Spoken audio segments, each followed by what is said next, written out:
जब सुने के होई भोजपुरी गाना बस बजे के चाही गाना। बोला बोला छठी मैया की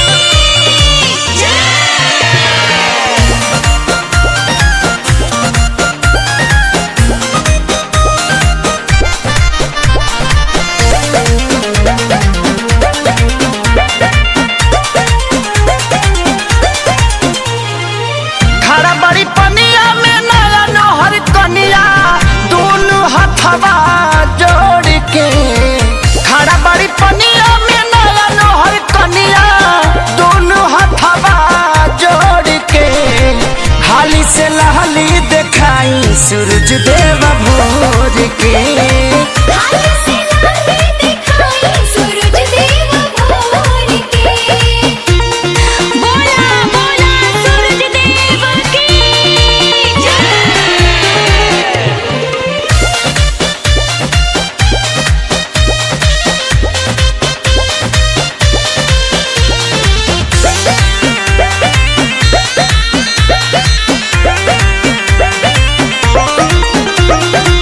थर थर का पे दहिया बड़ा जोर हहराता।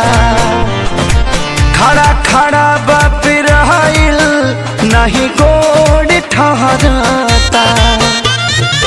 थर थर का पेला दहिया बड़ा जोर हहराता।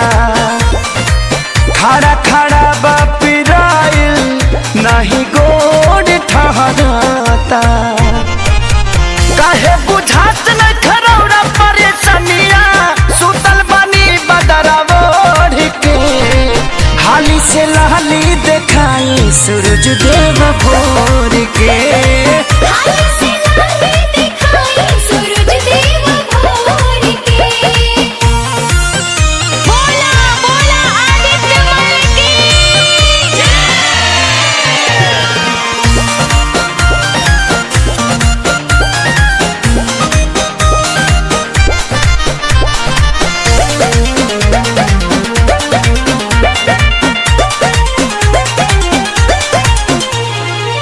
बरती सभा करता अगोरा वाल हो।